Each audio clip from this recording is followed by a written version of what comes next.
Overnight. The Associated Press is reporting that after several years of trying to get Hillary Clinton's full calendar of appointments when she was Secretary of State, that scores of private meetings with contributors and political supporters and major bankers were omitted from her official calendar, and they've come up with more than 100 meetings with individuals that were not on her official records. Can you explain that?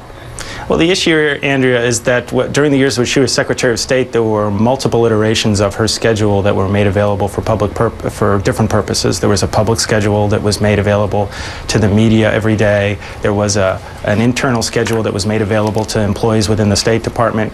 And then there was a schedule, a sort of quick and dirty schedule that was provided for her to carry around on her person every day. And of course, there's going to be discrepancies across the different versions of it, but all those versions are now public, and so people in the totality can see all the meetings that she had during her years as Secretary of State. And this is just another example in terms of the level of detail in terms of her schedule that's now out there, of her being one of the most transparent secretaries, not just of the State Department, but in any cabinet and any administration.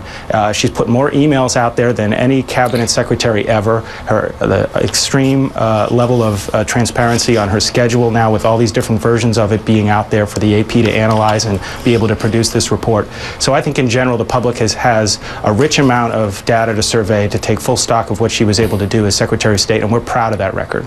Brian, it's been since 2013 that the Associated Press has been going after this legally and in every other way. So transparency is the result of all of those years of effort by the Associated Press.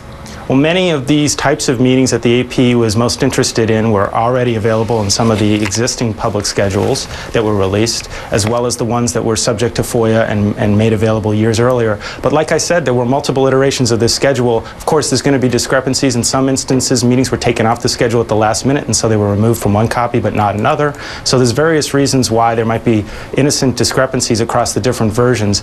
In general, though, the bottom line is that all of those schedules, different copies of them, are available now. Anyone can peruse them and make their own judgments. We're confident that people will emerge proud of the work that Hillary Clinton did as Secretary of State.